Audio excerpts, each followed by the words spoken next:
Good morning and welcome back to Reading Wikis for You, where we read the wiki articles for you. And today we're going to be taking a look at Frederick Douglass, a important member of I'm going to read it right off the page, important leader of the movement for African American civil rights in the 19th century. Obviously, as a U.S. citizen, I have heard the name before, but I have never looked into his history very much. But with his birthday coming up in a few days, or at least what they think is his birthday, I thought it would actually be kind of cool to take a look at him. So, with that said, while I'm reading, don't forget, put something in the comments that you'd like to know a little bit more about. Honestly, it can be anything, current events, or general information, or honestly anything at all. Just put it in there. We'll see if we can find something that works. But of course, if you enjoy this, hit that like button and don't forget to hit the subscribe button. And with that said, let's go ahead and get started.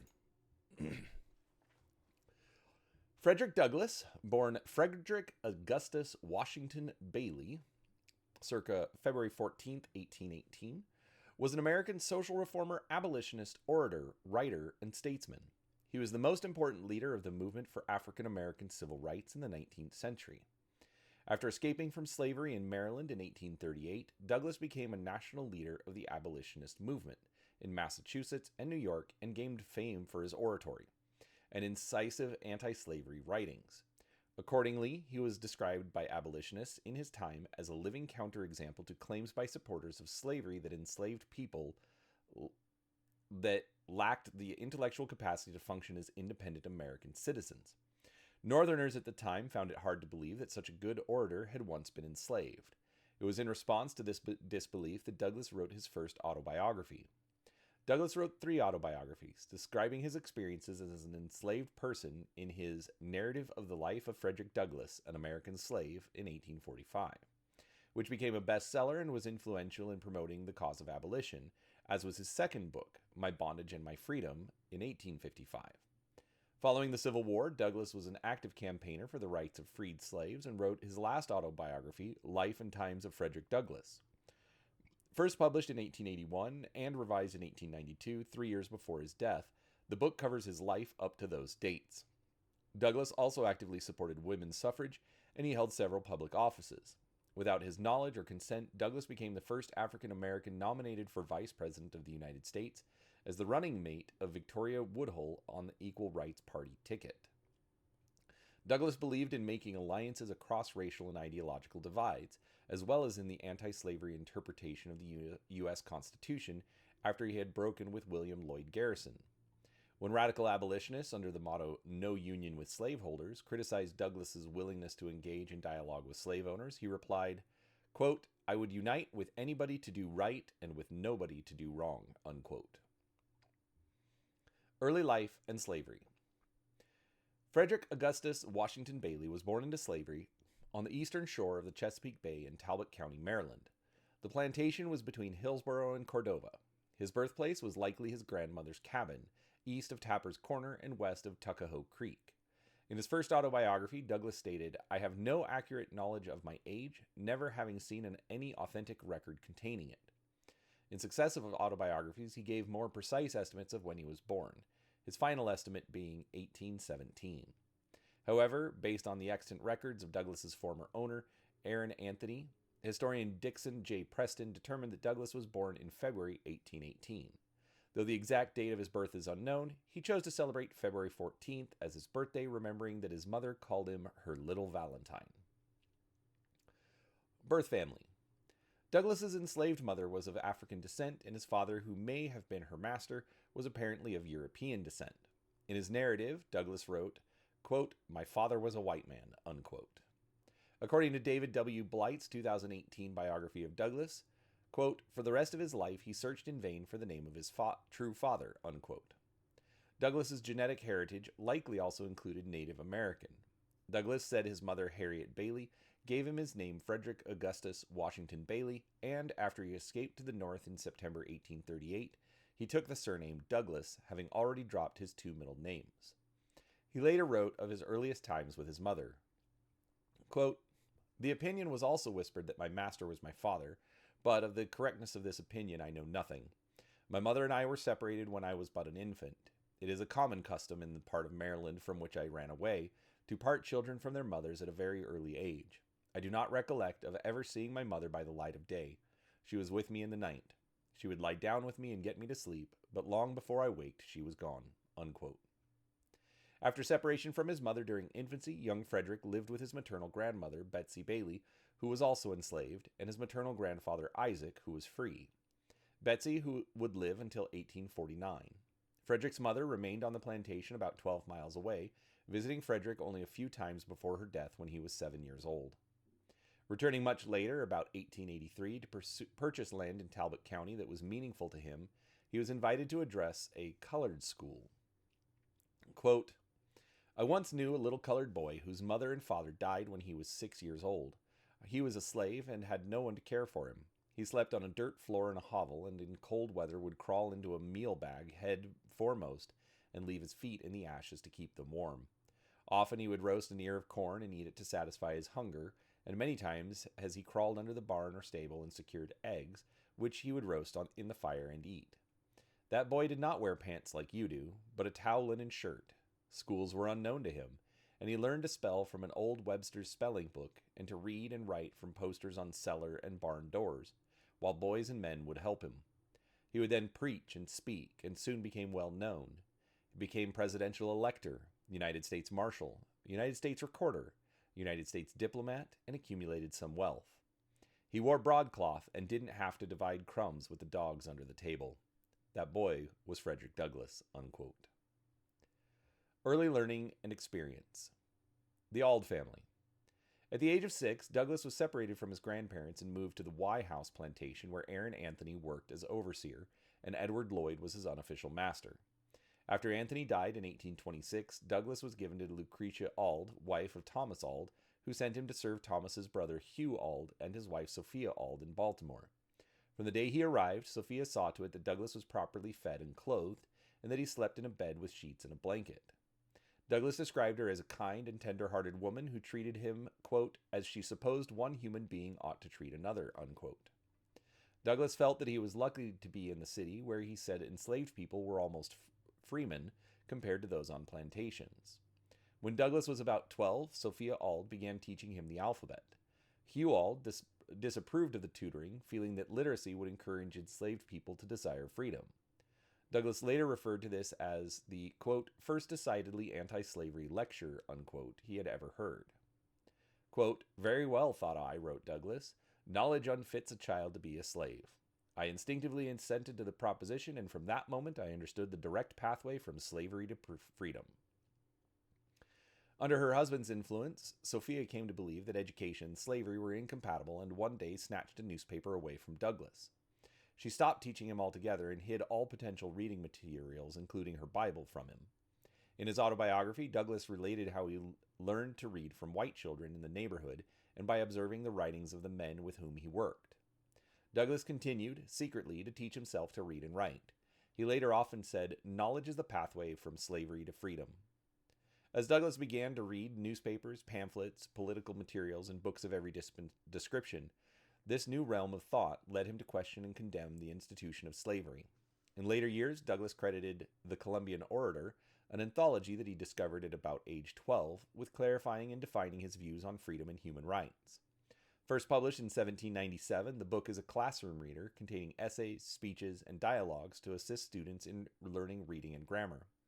He later learned that his mother had also been illiterate, about which he would later declare, quote, "I am quite willing, and even happy, to attribute any love of letters I possess, and for which I have got, despite of prejudices, only too much credit, not to my admitted Anglo-Saxon paternity, but to the native genius of my sable, unprotected, and uncultivated mother, a woman who belonged to a race whose mental endowments it is, at present, fashionable to hold in disparagement and contempt," unquote. William Freeland. When Douglass was hired out to William Freeland, he, quote, "gathered eventually more than 30 male slaves on Sundays, and sometimes even on weeknights, in a Sabbath literacy school," unquote. Edward Covey. In 1833, Thomas Auld took Douglass back from Hugh, as a means of punishing Hugh, Douglass later wrote. Thomas sent Douglass to work for Edward Covey, a poor farmer who had a reputation as a slave breaker. He whipped Douglass so frequently that his wounds had little time to heal. Douglass later said the frequent whippings broke his body, soul, and spirit. The 16-year-old Douglass finally rebelled against the beatings, however, and fought back. After Douglass won a physical confrontation, Covey never tried to beat him again. Recounting his beatings at Covey's farm in Narrative of the Life of Frederick Douglass, an American Slave, Douglass described himself as a man transformed into a brute. Still, Douglass came to see his physical fight with Covey as life-transforming, and he introduced the story in his autobiography as such. Quote, "You have seen how a man was made a slave. You shall see how a slave was made a man." Unquote. Escape from slavery. In 1835, Hugh Auld hired Douglass out to William Gardiner to be a ship caulker in his shipyard in Fells Point, Baltimore. He suffered abuse by white workers who feared competition from slave labor. Douglass first tried to escape from Freeland, who had hired him from his owner, but was unsuccessful. In 1837, Douglass met and fell in love with Anna Murray, a free black woman in Baltimore about 5 years his senior. Her free status strengthened his belief in the possibility of gaining his own freedom. Murray encouraged him and supported his efforts by aid and money. On September 3, 1838, Douglass successfully escaped by boarding a northbound train of the Philadelphia, Wilmington, and Baltimore Railroad in Baltimore. The area where he boarded was formerly thought to be a short distance east of the train depot, in a recently developed neighborhood between the modern neighborhoods of Harbor East and Little Italy. This depot was at President and Fleet Streets, east of the basin of the Baltimore Harbor, on the northwest branch of the Patapsco River. Research cited in 2021, however, suggests that Douglass in fact boarded the train at the Canton Depot of the Philadelphia, Wilmington, and Baltimore Railroad on Boston Street in the Canton neighborhood of Baltimore further east. Douglass reached Havre de Grace, Maryland, in Harford County, in the northeast corner of the state, along the southwest shore of the Susquehanna River, which flowed into the Chesapeake Bay. Although this placed him only some 20 miles from the Maryland-Pennsylvania state line, it was easier to continue by rail through Delaware to another slave state. Dressed in a sailor's uniform provided to him by Murray, who also gave him part of her savings to cover his travel costs, he carried identification papers and protection papers that he had obtained from a free black seaman. Douglass crossed the wide Susquehanna River by the railroad steam ferry at Havre de Grace to Perryville on the opposite shore in Cecil County, then continued by train across the state line to Wilmington, Delaware, a large port at the head of the Delaware Bay. From there, because the rail line was not yet completed, he went by steamboat along the Delaware River, farther northeast to the Quaker city of Philadelphia, Pennsylvania, an anti-slavery stronghold. He continued to the safe house of abolitionist David Ruggles in New York City. His entire journey to freedom took less than 24 hours. Douglass later wrote of his arrival in New York City. Quote, "I have often been asked how I felt when first I found myself on free soil, and my readers may share the same curiosity. There is scarcely anything in my experience about which I could not give a more satisfactory answer. A new world had opened up upon me. If life is more than breath and the quick round of blood, I lived more in one day than in a year of my slave life. It was a time of joyous excitement which words can but tamely describe. In a letter written to a friend soon after reaching New York, I said, I feel as one might feel upon escape from a den of hungry lions. Anguish and grief, like darkness and rain, may be depicted, but gladness and joy, like the rainbow, defy the skill of pen or pencil." Unquote. Once Douglass had arrived, he sent for Murray to follow him north to New York.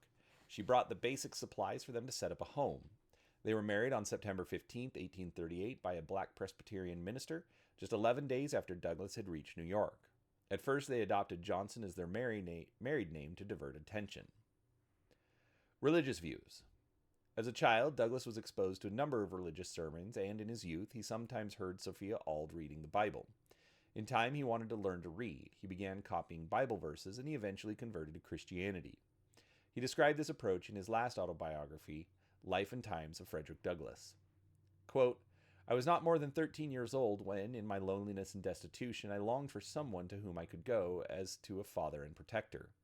The preaching of a white Methodist minister named Hanson was the means of causing me to feel that in God I had such a friend. He thought that all men, great and small, bond and free, were sinners in the sight of God, that they were but natural rebels against his government, and that they must repent of their sins and be reconciled to God through Christ. I cannot say that I had a very distinct notion of what was required of me, but one thing I did know well, I was wretched and had no means of making myself otherwise. I consulted a good colored man named Charles Lawson, and in tones of holy affection he told me to pray and to, quote, cast all my care upon God, unquote. This I sought to do, and though for weeks I was a poor, broken-hearted mourner, traveling through doubts and fears, I finally found my burden lightened and my heart relieved. I loved all mankind, slaveholders not excepted.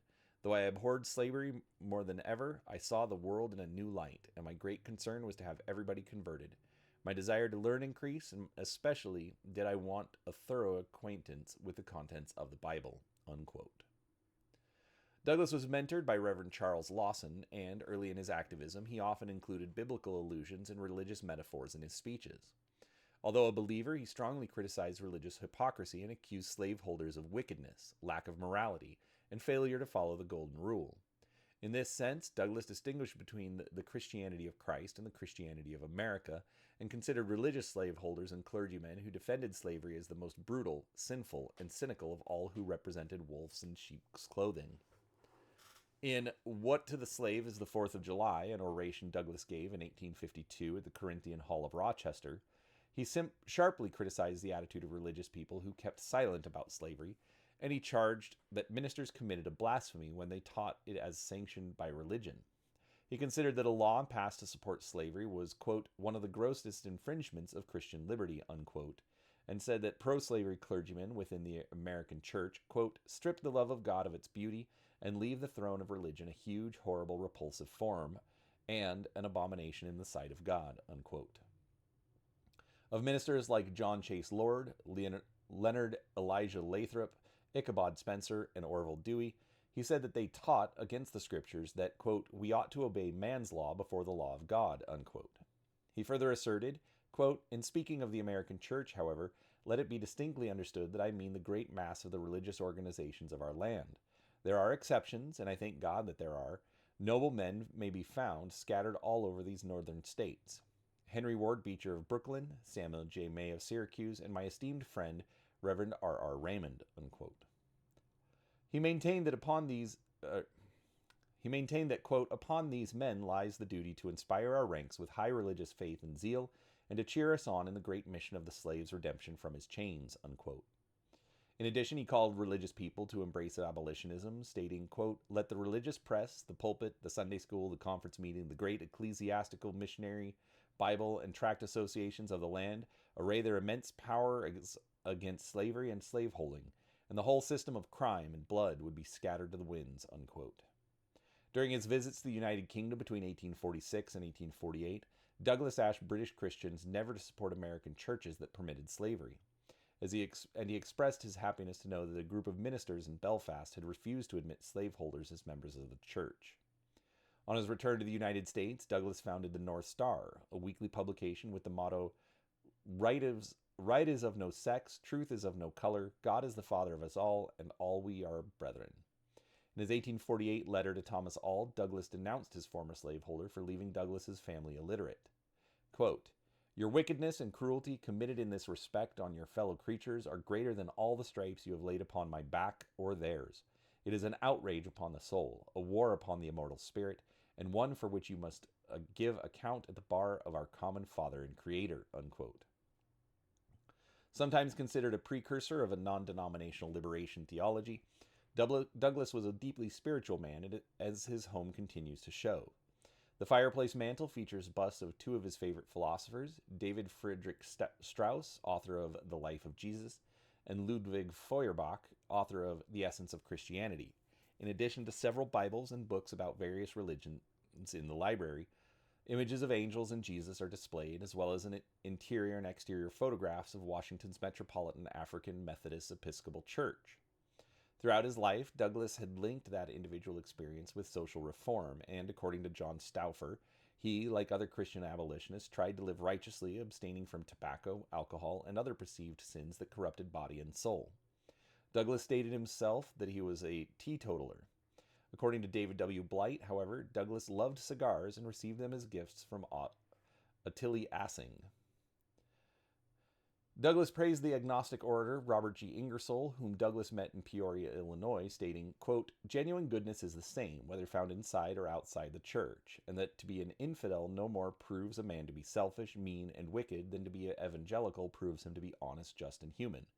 Perhaps there were Christian ministers and Christian families in Peoria at that time by whom I might have been received in the same gracious manner, but in my former visits to this place I had failed to meet them." Unquote.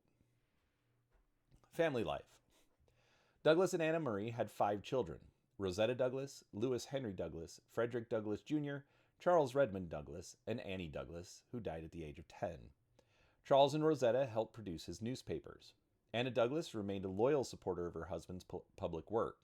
His relationships with Julia Griffiths and Ottilie Assing, 2 women with whom he was professionally involved, caused recurring speculation and scandals. Assing was a journalist recently immigrated from Germany who first visited Douglass in 1856 seeking permission to translate My Bondage and My Freedom into German. Until 1872, she often stayed at his house, quote, "for several months at a time, as his intellectual and emotional companion," unquote. Assing helped Anna Douglass in utter contempt and was vainly hoping that Douglass would separate from his wife. Douglass biographer David W. Blight concludes that Assing and Douglass were probably lovers. Though Douglass and Assing are widely believed to have had an intimate relationship, the surviving correspondence contains no proof of such a relationship. Anna died in 1882. In 1884, Douglass married Helen Pitts, a white suffragist and abolitionist from Hanoi, New York. Pitts was the daughter of Gideon Pitts Jr., an abolitionist colleague and friend of Douglass's. A graduate of Mount Holyoke College, Pitts worked on a radical feminist publication named Alpha while living in Washington, D.C. She later worked as Douglass's secretary. Assing, who had depression and was diagnosed with incurable breast cancer, committed suicide in France in 1884 after hearing of the marriage. Upon her death, Assing bequeathed Douglass a $13,000 trust fund, a large album, and his choice of books from her library. The marriage of Douglass and Pitts provoked a storm of controversy since Pitts was both white and nearly 20 years younger. Many in her family stopped speaking to her. His children considered the marriage a repudiation of their mother, but feminist Elizabeth Cady Stanton congratulated the couple. Douglass responded to the criticisms by saying that his first marriage had been to someone the color of his mother, and his second to someone the color of his father. Career: abolitionist and preacher. Frederick Douglass and Anna Murray Douglass settled in New Bedford, Massachusetts in 1838, moving to Lynn, Massachusetts in 1841. After meeting and staying with Nathan and Mary Johnson, they adopted Douglass as their married name. Douglass had grown up using his mother's surname of Bailey. After escaping slavery, he had changed his surname first to Stanley, then to Johnson. In New Bedford, the latter was such a common name that he wanted one that was more distinctive, and asked Nathan Johnson to choose a suitable surname. Nathan suggested Douglass after having read the poem The Lady of the Lake by Walter Scott, in which 2 of the principal characters have the surname Douglass. Douglass thought of joining a white Methodist church, but was disappointed from the beginning upon finding that it was segregated. Later, he joined the African Methodist Episcopal Zion Church, an independent black denomination first established in New York City, which counted among its members Sojourner Truth and Harriet Tubman. He became a licensed preacher in 1839, which helped him to hone his oratorical skills. He held various positions, including steward, Sunday school superintendent, and sexton. In 1840, Douglass delivered a speech in Elmira, New York, then a station on the Underground Railroad, in which a black congregation would form years later, becoming the region's largest church by 1940. Douglass also joined several organizations in New Bedford and regularly attended abolitionist meetings. He subscribed to William Lloyd Garrison's weekly newspaper, The Liberator. He later said that no face and form ever impressed me with such sentiments of the hatred of slavery as did those of William Lloyd Garrison. So deep was this influence that in his last autobiography, Douglass said, quote, "His paper took a place in my heart second only to the Bible," unquote. Although Garrison's ideas shaped Douglass's early activism, Douglass soon developed his own political views. Charles H.T. Lesh has shown that Douglass created a theory which Lesh calls natural rights from below, based on the experiences of enslaved people. Instead of relying on ideas from European philosophers, Douglass argued that in order to understand freedom and equality, they must be seen from the perspective of those who they had been denied. Douglass's activism extended beyond abolition. He supported equal rights not only for African Americans, but also for women, immigrants, and poor people. His speeches and writings called for fairness and dignity for everyone, which shows his belief in universal human rights, as it is shown in studies like Frederick Douglass, supporter of equal rights for all people. In many of his speeches, Douglass exposed the gap between America's promises of freedom and the reality of slavery and racism. Scholars like Eduardo Cadava have made connections between Douglass's work to modern criticism of human rights, which shows how he challenged the ways powerful groups such as American democracy sometimes use rights to hide injustice. Garrison was likewise impressed with Douglass and had written about his anti-colonization stance in The Liberator as early as 1839. Douglass first heard Garrison speak in 1841 at a lecture that Garrison gave in Liberty Hall, New Bedford. At another meeting, Douglass was unexpectedly invited to speak. After telling his story, Douglass was encouraged to become an anti-slavery lecturer. A few days later, Douglass spoke at the Massachusetts Anti-Slavery Society's annual convention in Nantucket. Then 23 years old, Douglass conquered his nervousness and gave an eloquent speech about his life as a slave. While living in Lynn, Douglass engaged in an early protest against segregated transportation. In September 1841, at Lynn Central Square Station, Douglass and his friend James N. Buffum were thrown off an Eastern Railroad train because Douglass refused to sit in the segregated railroad coach.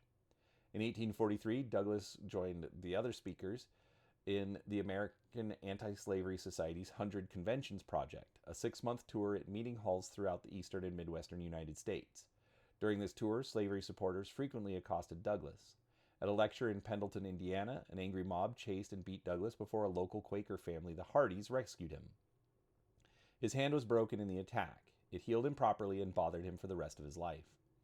A stone marker in Falls Park in the Pendleton Historic District commemorates this event. In 1847, Douglass explained to Garrison, "I have no love for America as such. I have no patriotism. I have no country. What country have I? The institutions of this country do not know me, do not recognize me as a man." Unquote. Autobiography. Douglass's best-known work is his first autobiography, Narrative of the Life of Frederick Douglass, an American Slave, written during his time in Lynn, Massachusetts, and published in 1845. At the time, some skeptics questioned whether a black man could have produced such an eloquent piece of literature. The book received generally positive reviews and became an immediate bestseller. Within 3 years, it had been reprinted 9 times, with 11,000 copies circulating in the United States.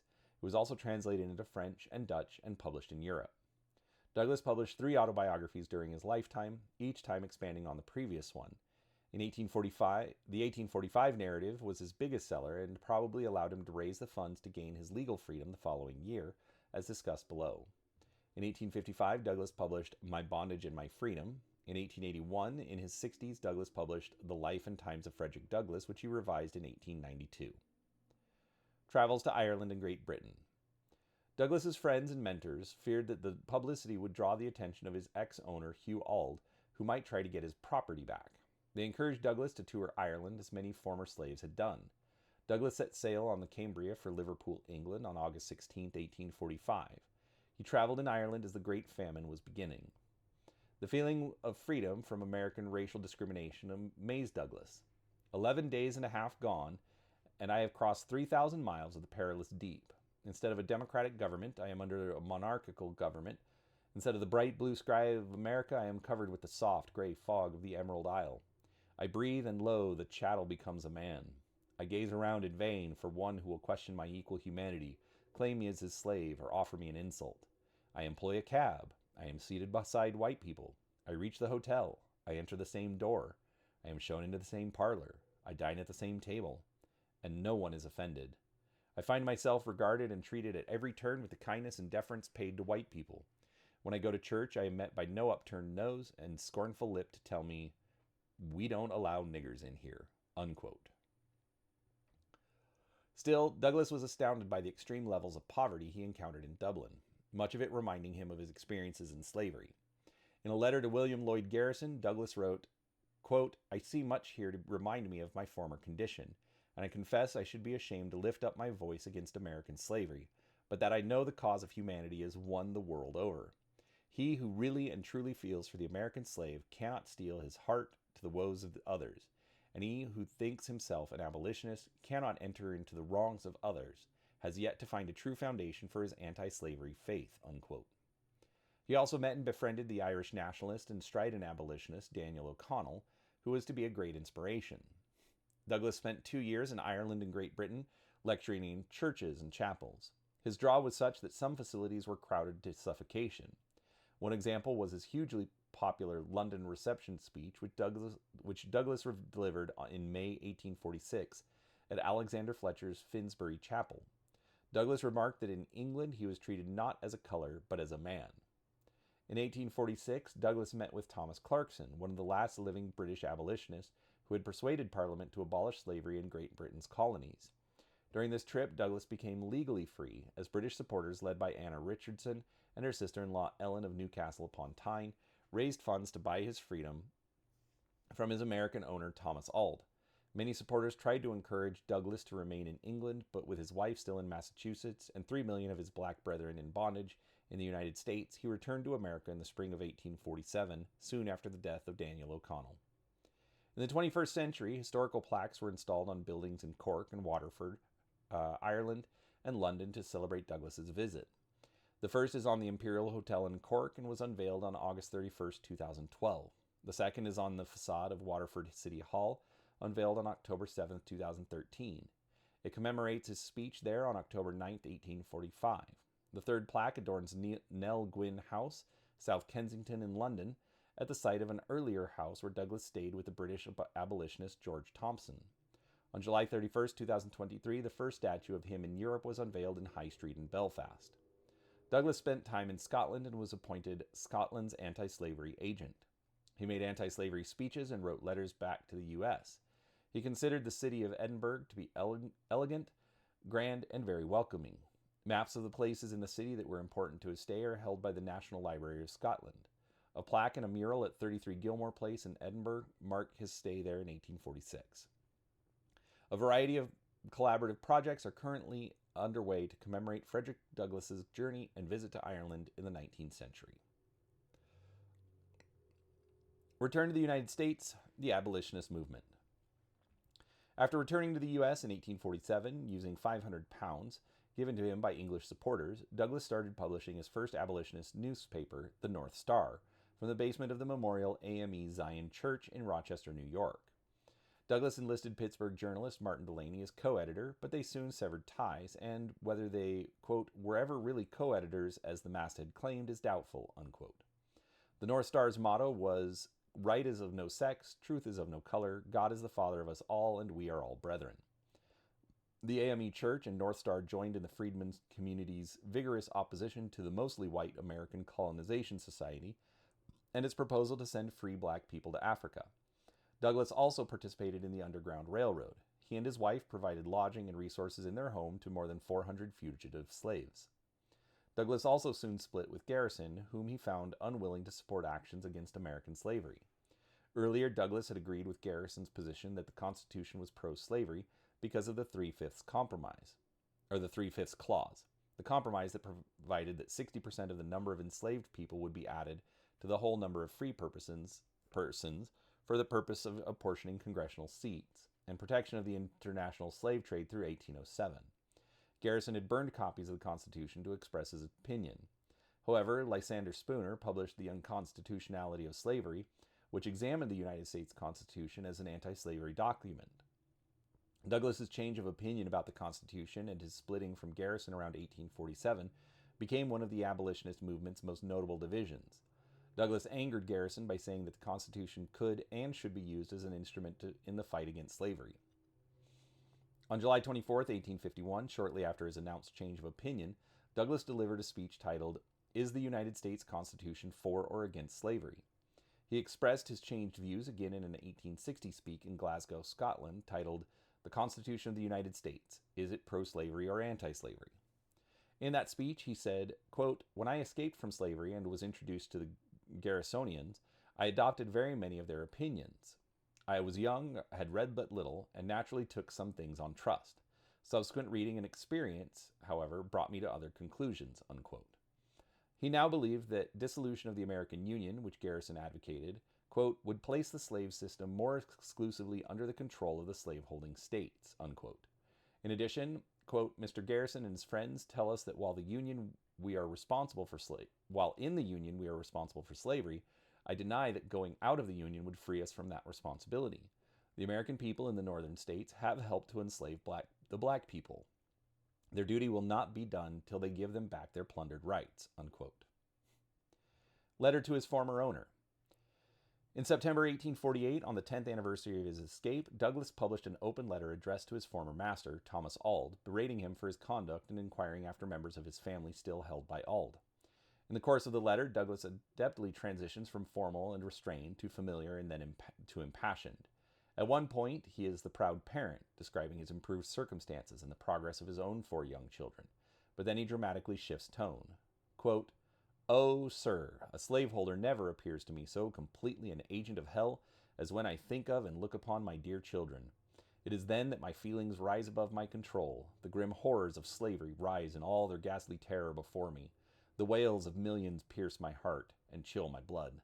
I remember the chain, the gag, the bloody whip, the death-like gloom overshadowing the broken spirit of the fettered bondman, the appalling liability of his being torn away from wife and children and sold like a beast in the market." Unquote. In a graphic passage, Douglass asked Auld how he would feel if Douglass had come to take away his daughter Amanda into slavery, treating her the way he and members of his family had been treated by Auld. Yet in his conclusion, Douglass shows his focus and benevolence, stating that he has no malice towards him personally, and asserts that, quote, "There is no roof under which you would be more safe than mine, and there is nothing in my house which you might need for comfort, which I would not readily grant. Indeed, I should esteem it a privilege to set you an example as to how mankind ought to treat each other." Unquote. Women's rights. In 1848, Douglass was the only black person to attend the Seneca Falls Convention, the first women's rights convention in upstate New York. Elizabeth Cady Stanton asked the Assembly to pass a resolution asking for women's suffrage. Many of those present opposed the idea, including influential Quakers James and Lucretia Mott. Douglass stood and spoke eloquently in favor of women's suffrage. He said that he could not accept the right to vote as a black man if women could also not claim that right. He suggested that the world would be a better place if women were involved in the political sphere. Quote, "In this denial of the right to participate in government, not merely the degradation of woman and the perpetuation of a great injustice happens, but the maiming and repudiation of one half of the moral and intellectual power of the government of the world." Unquote. After Douglass's powerful words, the attendees passed the resolution. In the wake of the Seneca Falls Convention, Douglass wrote an editorial in the North Star to press the case for women's rights. He recalled the marked ability and dignity of the proceedings and briefly conveyed several arguments of the convention and feminist thought of the time. On the first count, Douglass acknowledged the decorum of the participants in the face of disagreement. In the remainder, he discussed the primary document that emerged from the conference, a declaration of sentiments, and the infant feminist cause. He criticized opponents of women's rights. Quote, "A discussion of the rights of animals would be regarded with far more complacency by many of what are called the wise and the good of our land than would be a discussion of the rights of a woman." Unquote. He also noted the link between abolitionism and feminism, the overlap between the communities. His opinion as the editor of the prominent newspaper carried weight, and he stated the position of the North Star explicitly. Quote, "We hold woman to be justly entitled to all we claim for man." Unquote. This letter, written a week after the convention, reaffirmed the first part of the paper's slogan, "Right is of no sex." After the Civil War, when the 15th Amendment, giving black men the right to vote, was being debated, Douglass split with a Stanton-led faction of the women's rights movement. Douglass supported the amendment which would grant suffrage to black men. Stanton opposed the 15th Amendment because it limited the expansion of suffrage to black men. She predicted its passage would delay for decades the cause for women's right to vote. Stanton argued that American women and black men should band together to fight for universal suffrage, and opposed any bill that splits the issues. Douglass and Stanton both knew that there was not yet enough male support for the women's right to vote, but that an amendment giving black men the vote could pass in the late 1860s. Stanton wanted to attach women's suffrage to that of black men so that her cause would be carried to success. Douglass thought such a strategy was too risky, and there was barely enough support for black men's suffrage. He feared that linking the cause of women's suffrage to that of black men would result in failure for both. Douglass argued that white women, already empowered by their social connections to fathers, husbands, and brothers, at least vicariously had the vote. Black women, he believed, would have the same degree of empowerment as white women once black men had the vote. Douglass assured the American women that at no time had he ever argued against women's right to vote.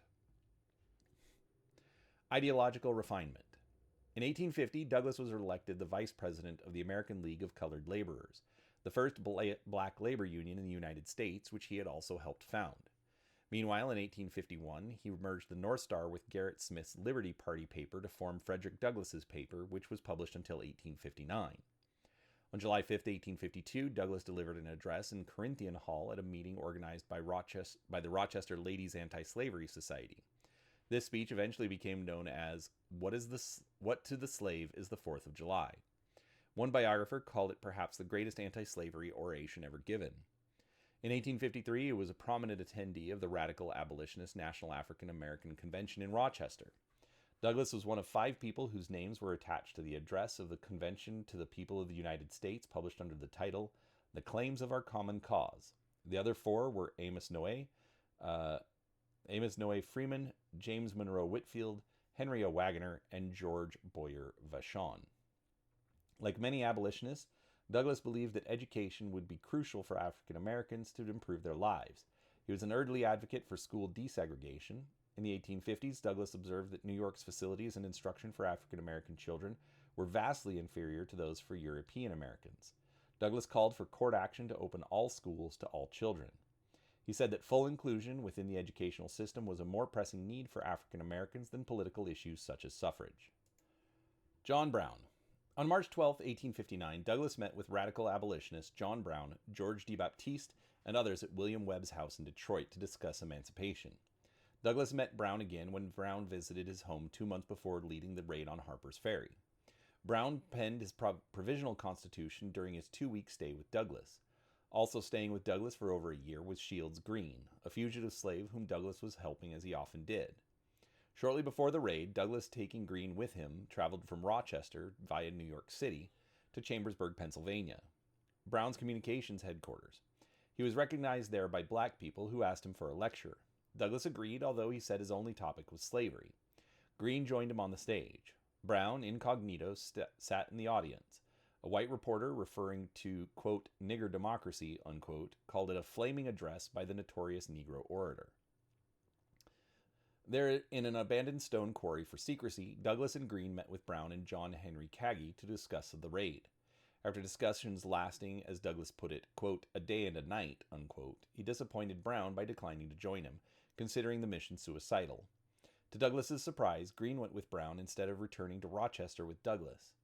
Anne Brown said that Green told her that Douglass promised to pay him on his return, but David Blight called this, quote, much more ex post facto bitterness than reality, unquote. Almost all that is known about this incident comes from Douglass. It is clear that it was of immense importance to him, both as a turning point in his life, not accompanying John Brown, and its importance in his public image. The meaning was not revealed by Douglass for 20 years. He first disclosed it in his speech on John Brown at Storer College in 1881, trying unsuccessfully to raise money to support a John Brown professorship at Storer to be held by a black man. He again referred to it stunningly in his last autobiography. After the raid, which took place between October 16th and 18th, 1859, Douglass was accused of both supporting Brown and of not supporting him enough. He was nearly arrested on a Virginia warrant and fled for a brief time to Canada before proceeding onward to England on a previously planned lecture tour, arriving near the end of November. During his lecture tour of Great Britain on March 26, 1860, Douglass delivered a speech before the Scottish Anti-Slavery Society in Glasgow. The Constitution of the United States, is it pro-slavery or anti-slavery? Outlining his views on the American Constitution. That month, on the 13th, Douglass's youngest daughter, Annie, died in Rochester, New York at age 10. Douglass sailed back from England the following month, traveling through Canada to avoid detection. Years later, in 1881, Douglass shared a stage at Storer College in Harper's Ferry with Andrew Hunter, the prosecutor who secured Brown's conviction and execution. Hunter congratulated Douglass. Photography. Douglass considered photography an important tool in ending slavery and racism. He believed that the camera would not lie, even in the hands of a racist white person, as photographs were an excellent counter to many racist caricatures, particularly in blackface minstrelsy. He was the most photographed American of the 19th century, consciously using photography to advance his political views. He never smiled so as not to play into the racist caricature of a happy enslaved person. He tended to look directly into the camera and confront the viewer with a stern look. In the early 1860s, Douglass wrote 4 essays on the theory of photography, 3 of which are published in Picturing Frederick Douglass, and they are discussed in Pictures in Progress. Civil War years. Before the Civil War. By the time of the Civil War, Douglass was one of the most famous black men in the country, known for his orations on the condition of the black race and on other issues such as women's rights. His eloquence gathered crowds at every location. His reception by leaders in England and Ireland added to his stature. He had been seriously proposed for the congressional seat of his friend and supporter Gerrit Smith, who declined to run again after his term ended in 1854. Smith recommended to him that he not run because there were strenuous objections from members of Congress. The possibility, quote, afflicted some with convulsions, others with panic, more with an astonishing flow of exceedingly select and nervous language, giving vent to all sorts of linguistic enormities, unquote. If the House agreed to seat him, which was unlikely, all the Southern members would walk out, so the country would finally be split. No black person would serve in Congress until 1870, just after the passage of the 15th Amendment. Fight for emancipation and suffrage. Douglass and the abolitionists argued that because the aim of the Civil War was to end slavery, African Americans should be allowed to engage in the fight for their freedom. Douglass publicized this view in his newspapers and several speeches. After Lincoln had finally allowed black soldiers to serve in the Union Army, Douglass helped the recruitment efforts, publishing his famous broadside, Men of Color to Arms, on March 21, 1863. His eldest son, Charles Douglass, joined the 54th Massachusetts Infantry Regiment, but was ill for much of his service. Lewis Douglass fought at the Battle of Fort Wagner. Another son, Frederick Douglass Jr., also served as a recruiter. With the North no longer obliged to return slaves to their owners in the South, Douglass fought for equality for his people. Douglass conferred with President Abraham Lincoln in 1863 on the treatment of black soldiers, and in 1864 on how to mobilize the Southern slaves of the Confederate States so that they could contribute to the war effort. President Lincoln's Emancipation Proclamation, which took effect on January 1, 1863, declared the freedom of all slaves in Confederate-held territory. Slaves in Union-held areas were not covered because the proclamation was deemed permissible under the Constitution only as a war measure. They were freed with the adoption of the 13th Amendment on December 6, 1865. Douglass described the spirit of those awaiting the proclamation. Quote, "We were waiting and listening as for a bolt from the sky.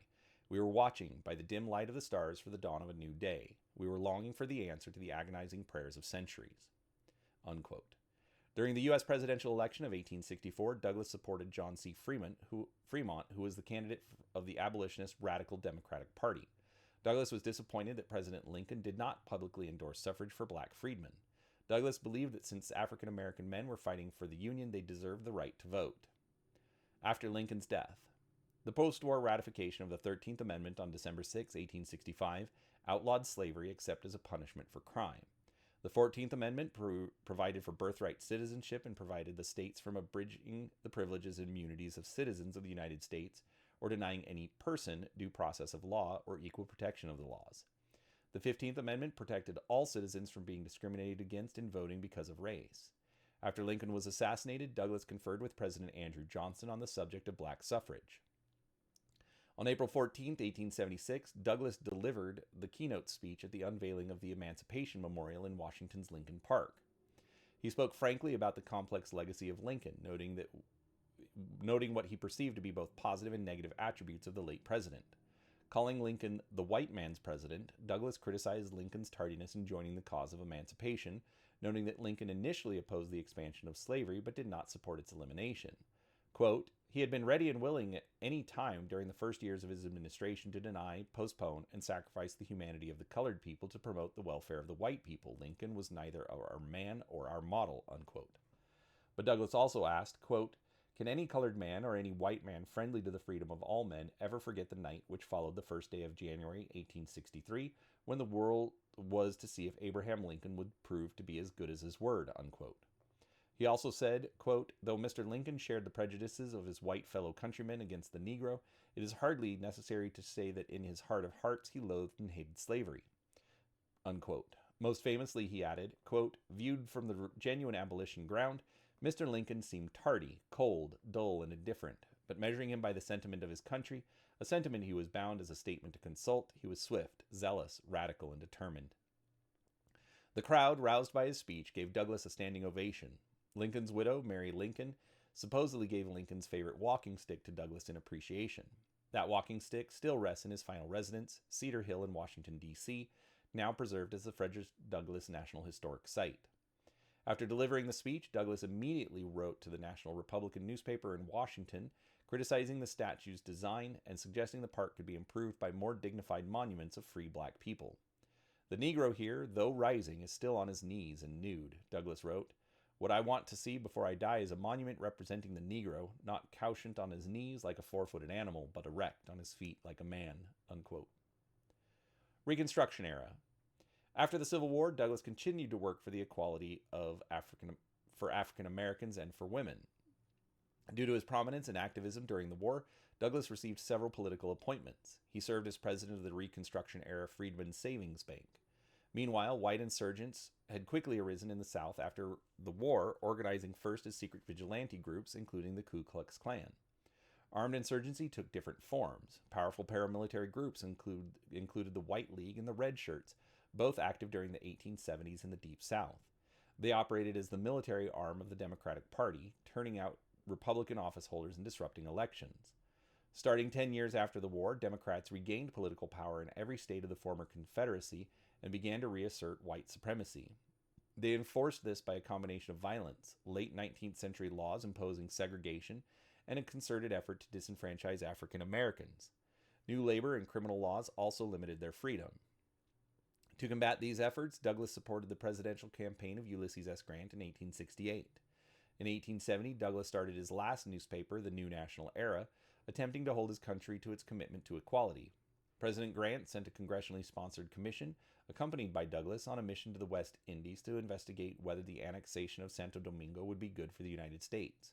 Grant believed annexation would help relieve the violent situation in the South by allowing African Americans their own state. Douglass and the commission favored annexation, but Congress remained opposed to annexation. Douglass criticized Senator Charles Sumner, who opposed annexation, stating that if Sumner continued to oppose annexation, he would, quote, regard him as the worst foe of the colored race has on this continent, unquote.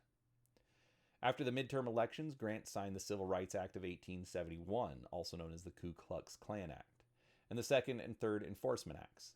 Grant used their provisions vigorously, suspending habeas corpus in South Carolina and sending troops there and into other states. Under his leadership, over 5,000 arrests were made. Grant's vigor in disrupting the Klan made him unpopular among many whites, but earned praise from Douglass. A Douglass associate wrote that African Americans, quote, will ever cherish a grateful remembrance of Grant's name, fame, and great services, unquote. In 1872, Douglass became the first African American nominated for Vice President of the United States as Victoria Woodhull's running mate on the Equal Rights Party ticket. He was nominated without his knowledge. Douglass neither campaigned for the ticket nor acknowledged that he had been nominated. In that year, he was presidential elector at large for the state of New York and took that state's votes to Washington, D.C. However, in early June of that year, Douglass's third Rochester home on South Avenue burned down. Arson was suspected. There was extensive damage to the house, its furnishings, and the grounds. In addition, 16 volumes of the North Star and Frederick Douglass's paper were lost. Douglass then moved to Washington, D.C.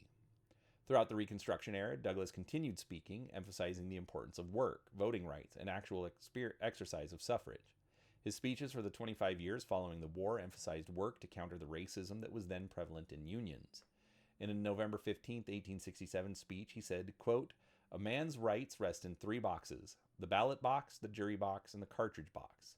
Let no man be kept from the ballot box because of his color. Let no woman be kept from the ballot box because of her sex, unquote. In an 1869 speech entitled Our Composite Nationality, Douglass spoke in defense of Chinese immigration to the United States, their admission, quote, as white witnesses in our courts of law, unquote, their naturalization as citizens, and their right to vote and to hold office. This was at a time when even many fellow Republicans expressed anti-Chinese sentiment and opposed their immigration and other rights that Douglass named. Describing the freedom to immigrate as a human right, Douglass argued, quote, I hold that a liberal and brotherly welcome to all who are likely to come to the United States is only wise policy, which this nation can adopt, unquote. Douglass spoke at many colleges around the country, including Bates College in Lewiston, Maine in 1873. In 1881, Storer College in Harpers Ferry, West Virginia, Douglass delivered a speech praising John Brown and revealing unknown information about their relationship, including their meeting in an abandoned stone quarry near Chambersburg shortly before the raid. Final years in Washington, D.C. The Freedmen's Savings Bank went bankrupt on June 29, 1874, just a few months after Douglass became its president in late March. During the same economic crisis, his final newspaper, the New National Era, failed in September. When Republican Rutherford B. Hayes was elected president, he named Douglass United States Marshal for the District of Columbia, making him the first person of color to be so named. The United States Senate voted to confirm him on March 17, 1877. Douglass accepted the appointment, which helped assure his family's financial security. During his tenure, Douglass was urged by his supporters to resign from his commission since he was never asked to introduce visiting foreign dignitaries to the president, which is one of the usual duties of that post. However, Douglass believed that no covert racism was implied by the omission and stated that he was always warmly welcomed in presidential circles. In 1877, Douglass visited his former enslaver, Thomas Auld, on his deathbed, and the two men reconciled. Douglass had met Auld's daughter, Amanda Auld Sears, some years prior. She had requested the meeting and subsequently attended and cheered one of Douglass's speeches. Her father complimented her for reaching out to Douglass. The visit also appears to have brought closure to Douglass, although some criticized his effort. That same year, Douglass bought the house that was to be the family's final home in Washington, D.C., on a hill above the Anacostia River. He and Anna named it Cedar Hill. They expanded the house from 14 to 21 rooms and included a china closet and a studio where he did most of his work. 1 year later, Douglass purchased adjoining lots and expanded the property to 15 acres with a large yard. The home is now preserved as the Frederick Douglass National Historic Site. In 1881, Douglass published the final edition of his autobiography, The Life and Times of Frederick Douglass, which he updated in 1892. In 1881, he was appointed Recorder of Deeds for the District of Columbia. His wife, Anna Murray Douglass, died in 1882, leaving the widower devastated. After periods of mourning, Douglass found a new meaning from working with activist Ida B. Wells. He remarried in 1884, as mentioned above. Douglass also continued his speaking engagements and travel both in the United States and abroad. With his new wife, Helen, Douglass toured the UK, including Wales, Ireland, France, Italy, Egypt, and Greece from 1886 to 87. He became known for advocating Irish Home Rule and supported Charles Stewart Parnell in Ireland. At the 1888 Republican National Convention, Douglass became the first African American to receive a vote for President of the United States in a major party's roll call vote. That year, Douglass spoke at Claflin College, a historically black college in Orangeburg, South Carolina, and the state's oldest such institution. Many African Americans, called exodusters, escaped the Klan and racially discriminatory laws in the South by moving to Kansas, where some formed all-black towns to have a greater level of freedom and autonomy. Douglass favored neither this nor the Back to Africa movement. He thought the latter resembled the American Colonization Society, which he had opposed in his youth. In 1892, at an Indianapolis conference convened by Bishop Henry McNeil Turner, Douglass spoke out against the separatist movements, urging African Americans to stick it out. He made similar speeches as early as 1879 and was criticized both by fellow leaders and some audiences, who even booed him for this position. Speaking in Baltimore in 1894, Douglass said, quote, "I hope and trust all will come out right in the end, but the immediate future looks dark and troubled. I cannot shut my eyes to the ugly facts before me," unquote. President Harrison appointed Douglass as the United States Minister Resident and Consul General to the Republic of Haiti and chargé d'affaires for Santo Domingo in 1889. But Douglass resigned the commission in July 1891 when it became apparent that the American president was intent upon gaining permanent access to Haitian territory, regardless of that country's desires. In 1892, Haiti made Douglass a co-commissioner of its pavilion at the World's Columbian Exposition in Chicago. In 1892, Douglass constructed rental housing for blacks, now known as Douglass Place, in the Fells Point area of Baltimore. The complex still exists and in 2003 was listed on the National Register of Historic Places. Death. On February 20th, 1895, Douglass attended a meeting of the National Council of Women in Washington, D.C. During that meeting, he was brought to the platform and received a standing ovation. Shortly after he returned home, Douglass died of a heart attack. Because the exact date of his birth is unclear, he would have been either 76 or 77. 76 if he were born after February 20th, 1818, or 77 if he were born before or on February 20th, 1818.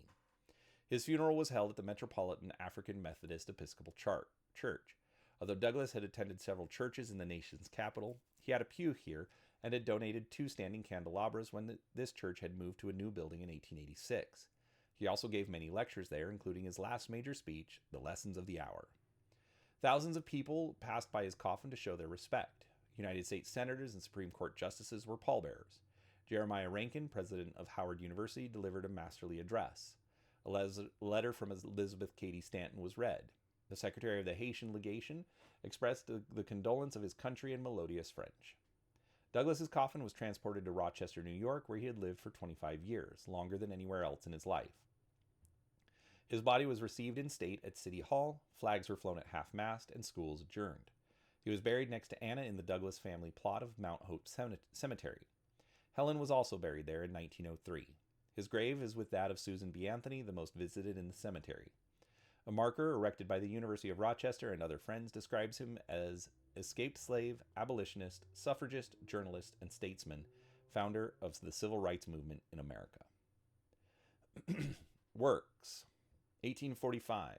Narrative of the life of Frederick Douglass, an American slave. 1853. The Heroic Slave in Autographs for Freedom, edited by Julia Griffiths. 1855. My Bondage and My Freedom. 1881. Life and Times of Frederick Douglass. 1847 to 1851, The North Star, an abolitionist newspaper founded and edited by Douglass. He merged the paper with another, creating Frederick Douglass's paper. 1886, 3 addresses on the relations subsisting between the white and colored people of the United States. 1950 to 1955, The Life and Writings of Frederick Douglass. 2012, In the Words of Frederick Douglass, Quotations from Liberty's Champion, edited by John R. McKivigan and Heather L. Kaufman. 2023, The Frederick Douglass Collection, a Library of America box set, including autobiographies, edited by Henry Louis Gates, and speeches and writings, edited by David W. Blight, Library of America. Speeches, 1841, The Church and Prejudice. 1852, What to the Slave is the 4th of July. In 2020, National Public Radio produced a video of descendants of Douglass reading excerpts from the speech. 1859, Self-Made Men. 1863, July 6th, Speech at National Hall for the Promotion of Colored Enlistments. 1869, Our Composite Nationality. 1881, John Brown, an address by Frederick Douglass at the 14th anniversary of Storer College. Poetry. 1847, Liberty, an 8-line poem, was written by Douglass in his notebook on September 13, 1847 in Cleveland, Ohio. Since mid-August, he and William Lloyd Garrison, on a Western tour for the abolitionist movement, had been traveling through Ohio, where their receptions ranged from hospitable to enthusiastic. This raised Douglass's spirits considerably after he faced an onslaught of rotten eggs and all manner of stones and brickbats, while speaking a few weeks later in the courthouse at Harrisburg, Pennsylvania. As a result of his receptions in Ohio, he was moved to write poetry on at least one other occasion in that state after he had written the poem Liberty. The handwritten poem is now held in the Xavier University of Louisiana archives and special collections. Legacy and honors. Biographer David Blight states that Douglass, quote, played a pivotal role in America's second founding out of the apocalypse of the Civil War, and he very much wished to see himself as a founder and a defender of the Second American Republic, unquote. Roy Finkenbein argues, quote, the most influential African-American of the 19th century, Douglass made a career of agitating the American conscience. He spoke and wrote on behalf of a variety of reform causes: women's rights, temperance, peace, land reform, free public education, and the abolition of capital punishment. But he devoted the bulk of his time, immense talent, and boundless energy to ending slavery and gaining equal rights for African Americans. These were the central concerns of his long reform career. Douglass understood that the struggle for emancipation and equality demanded forceful, persistent, and unyielding agitation, and he recognized that African Americans must play a conspicuous role in that struggle. Less than a month before his death, when a young black man solicited his advice to an African American just starting out in the world, Douglass replied without hesitation, agitate, agitate, agitate, unquote. In his later years, Douglass spoke out against segregated education, arguing that separate schools for black children kept them unequal and were contrary to the goals of emancipation. He viewed access to good education as essential for African Americans to achieve full citizenship and to take part in democracy. Douglass insisted that literacy was not just a personal achievement, but a shared right. His views on education influenced later generations of black educators and civil rights leaders who also saw learning as a key part of the fight for racial justice. The Episcopal Church remembers Douglass with Lesser Feast annually on its liturgical calendar for February 20th, the anniversary of his death. Many public schools have also been named in his honor. Douglass still has living descendants today, such as Ken Morris, who is also a descendant of Booker T. Washington. Other honors and remembrances include, In 1871, a bust of Douglass was unveiled at Sibley Hall, University of Rochester. In 1895, the first hospital for black people in Philadelphia, Pennsylvania, was named the Frederick Douglass Memorial Hospital. Black medical professionals excluded from other facilities were trained and employed there. In 1948, it merged to form Mercy Douglass Hospital. In 1899, a statue of Frederick Douglass was unveiled in Rochester, New York, making Douglass the first African American to be so memorialized in the country. In 1921, members of the Alpha Phi Alpha fraternity designated Frederick Douglass as an honorary member. Douglass thus became the only man to receive an honorary membership posthumously. The Frederick Douglass Memorial Bridge, sometimes referred to as the South Capitol Street Bridge, just south of the U.S. Capitol in Washington, D.C., was built in 1950 and named in his honor. In 1962, his home in Anacostia became part of the National Park System, and in 1988 was designated the Frederick Douglass National Historic Site. In 1965, the United States Postal Service honored Douglass with a stamp in the Prominent American series. In 1999, Yale University established the Frederick Douglass Book Prize for works in the history of slavery and abolition in his honor. The annual $25,000 prize is administered by the Gilder Lehrman Institute for American History and the Gilder Lehrman Center for the Study of Slavery, Resistance, and Abolition at Yale. In 2002, scholar Molefi Kete Asante named Frederick Douglass to his list of 100 greatest African Americans. In 2003, Douglass Place, the rental housing units that Douglass built in Baltimore in 1892 for blacks, was listed on the National Register of Historic Places. In 2005, Douglass was inducted into the National Abolition Hall of Fame in Peterborough, New York. In 2007, the former Troop Howell Bridge, which carried Interstate 490 over the Genesee River in Rochester, was redesignated and renamed the Frederick Douglass Susan B. Anthony Memorial Bridge. In 2010, the Frederick Douglass Memorial was unveiled at Frederick Douglass Circle at the northwest corner of Central Park in New York City. In 2010, the New York Writers Hall of Fame inducted Douglass in its inaugural class. On June 12, 2011, Talbot County, Maryland installed a 7-foot bronze statue of Douglass on the lawn of the county courthouse in Easton, Maryland. On June 19, 2013, a statue of Douglass by Maryland artist Stephen Weitzman was unveiled in the United States Capitol Visitor Center as part of the National Statuary Hall collection, the first statue representing the District of Columbia. On September 15, 2014, under the leadership of Governor Martin O'Malley, a portrait of Frederick Douglass was unveiled at his official residence in Annapolis, Maryland. This painting by artist Simi Knox is the first African-American portrait to grace the walls of Government House. Commissioned by Eddie C. Brown, founder of Brown Capital Management, LLC, the painting was presented at a reception by the governor. On January 7, 2015, in honor of Governor Martin O'Malley's last Board of Public Works meeting, a portrait of Frederick Douglass was presented to him by Peter Franchot. The 2 editions of this artwork by artist Benjamin Jankowitz were purchased from Gallery Myrtis by Peter Franchot and his wife Anne, both as a gift for the governor as well as to add to their own collection. The governor's edition now hangs in his office. In November 2015, the University of Maryland dedicated Frederick Douglass Plaza, an outdoor space where visitors can read quotes and see a bronze statue of Douglass.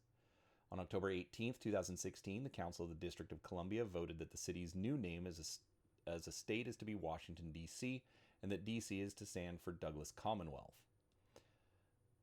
On April 3, 2017, the United States Mint began issuing quarters with an image of Frederick Douglass on the reverse, with the Frederick Douglass National Historic Site in the background. The coin is part of the America the Beautiful Quarters series. On May 20, 2018, Douglass was awarded an honorary law degree from the University of Rochester. The degree, which was accepted by Douglass's great-great-great-grandson, was the first posthumous honorary degree that the university had granted. Douglass gave his last public lecture on February 1, 1895 at Westchester University, 19 days before his death. Today, there is a statue of him on the university campus commemorating this event. The Frederick Douglass Institute has a Westchester University program for advancing multicultural studies across the curriculum and for deepening the intellectual heritage of Douglass. In New York State, there is the, quote, "Let's Have Tea" sculpture of Douglass and Susan B. Anthony. On September 30th, 2019, Newcastle University opened the Frederick Douglass Center, a key teaching component for their School of Computing and Business School. Frederick Douglass stayed in Newcastle upon Tyne in 1846 on a street adjacent to the new university campus. A statue of Douglass, located in Rochester, New York's Maplewood Park, was vandalized and torn down over the weekend of July 4th, 2020. In 2020, Douglass Park in Chicago, which was named for U.S. Senator Stephen A. Douglas, was renamed Douglass Park in honor of Frederick and Anna Douglass. In the 1850s, the senator had promoted popular sovereignty as a middle position on the slavery issue and made blatant assertions of white superiority. The name change was the result of a multi-year student-led campaign to rename the park. A plaque on Gilmore Place in Edinburgh, Scotland marks his stay there in 1846. In 2020, a mural of his image was added nearby. On June 19, 2021, on Boston Street in the Canton neighborhood of Baltimore, Maryland, 2 panels were unveiled at a spot where, as it had shortly before been discovered, Douglass had boarded the train that took him to his freedom from enslavement. On August 18, 2021, the Frederick Douglass Park in Lynn, Massachusetts was dedicated directly across the street from the site of the Central Square Railroad Depot where Douglass was forcibly removed from the train in 1841. The park features a bronze bas-relief sculpture of Douglass. In 2020, the Greater Rochester International Airport was renamed the Frederick Douglass Greater Rochester International Airport. On January 18, 2023, Governor Wes Moore was sworn in as Governor of Maryland on a Bible owned by Douglass. In October 2023, it was announced that a plaque commemorating one of Douglass's visits to Liverpool would be placed outside the Everyman Theater on Hope Street. The theater was built on the original site of Hope Hall, a chapel where Douglass spoke on January 19, 1860. In popular culture, film and television. Robert Hooks portrays Douglass in episode 12 of the 1964 and 65 television series Profiles in Courage, a historical anthology series based on John F. Kennedy's 1956 book of the same name. Robert Guillaume portrays Douglass giving a speech about the American slave trade in the 1985 miniseries North and South. Glory, 1989, features Douglass portrayed by Raymond St. Jacques as a friend of Francis George Shaw's. In Ken Burns' 1990 documentary The Civil War, Douglass is voiced by actor Morgan Freeman. The 2004 mockumentary film CSA, The Confederate States of America, features the figure of Douglass in an alternative history.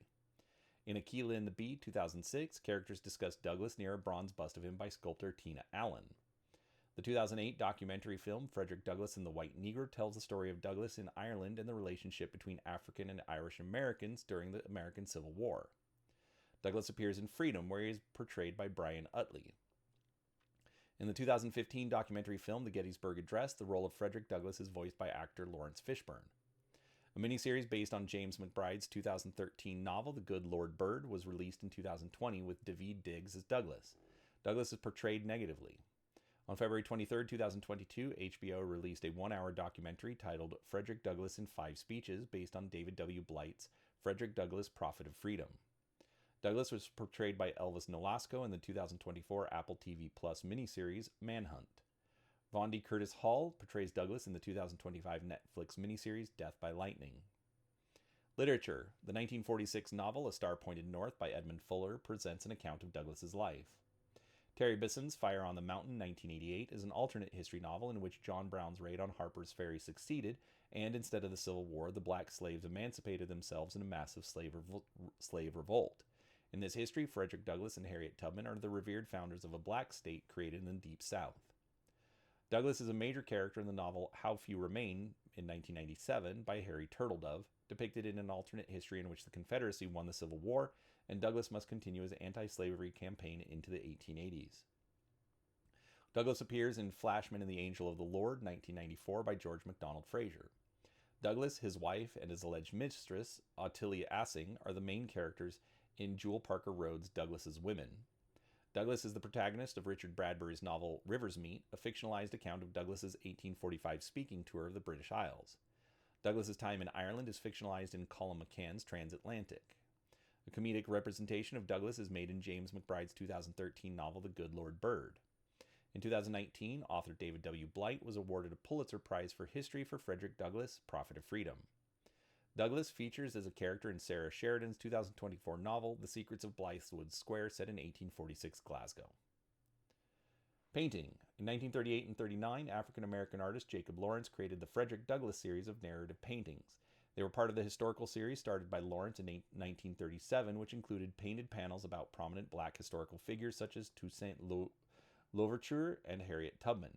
During his preparatory work, Lawrence conducted research at the Schomburg Center for Research in Black Culture. Drawing primarily from the autobiographies of Frederick Douglass, Narrative of the Life of Frederick Douglass, an American Slave, and Life and Times of Frederick Douglass. For this series, the artist used a multi-panel plus caption format that allowed him to develop a serial narrative that was not possible to convey by means of traditional portrait or history painting. Instead of reproducing Douglass's original narratives verbatim, Lawrence constructed his own visual and textual narrative in the form of 32 panels painted in tempera and accompanied with Lawrence's own captions. The structure of the painting series is linear and consists of 3 parts, which offer an epic chronicle of Douglass's transformation from slave to leader in the struggle for liberation of black people. The Frederick Douglass series is currently in the Hampton University Museum. In 2024, the Reginald F. Lewis Museum of Maryland African American History and Culture in Baltimore put up a mural by artist Adam Himoff portraying Douglass, quote, posed in a slim European-cut suit, high-top white Converse sneakers, and an oversized wristwatch, unquote. The mural is a, quote, hand-carved lino-cut print acquired by the American Civil Liberties Union as part of their permanent art collection in their NYC headquarters and later transformed into a 21-foot mural displayed in Easton, Maryland, unquote. Specifically in 2023, the mural was put up on a wall outside of the Out of the Fire restaurant in Easton, Maryland. Other media. Frederick Douglass appears as a great humanitarian in the 2008 strategy video game Civilization Revolution. On May 30th, 2016, Epic Rap Battles of History released a video featuring Frederick Douglass and Thomas Jefferson. To this date, has gained a total of 34 million views on YouTube. In 2019, Douglass was the focus of the exhibition Lessons of the Hour, Frederick Douglass, by British artist Isaac Julian at New York's Metro Pictures Galaxy and Metro Memorial Art Gallery. In August 2022, American prophet Frederick Douglass in His Own Words, a musical starring Cornelius Smith Jr. as Douglass, was performed at Arena Stage in Washington, D.C. His life is retold in the 1948 two-part radio drama The Making of a Man and The Key to Freedom, presented by Destination Freedom, written by Richard Durham. A drawing of Frederick Douglass appears on the cover of Ebony magazine, September 1963. See also African American literature, African American founding fathers of the United States, Civil Rights Movement, 1865 to 1896, 4 Boxes of Liberty, History of African American Education, List of African American Abolitionists, Lists of Civil Rights Leaders, and Slave Narrative. All right, that was actually really cool. I'm glad I got to read that. A lot of fun. Obviously there was some language in there, but I hope you will appreciate in the context and that those are quotes from the man himself. So, honestly, let's think a little bit more about that. But obviously, I'd love to get your opinion. What do you think of the article? And what kind of topics would you like to see next? Thank you so much for watching. Appreciate a like button if you like this kind of content, and make sure you subscribe so you can see more videos. Thank you so much for watching, and we'll talk to you next time. Bye.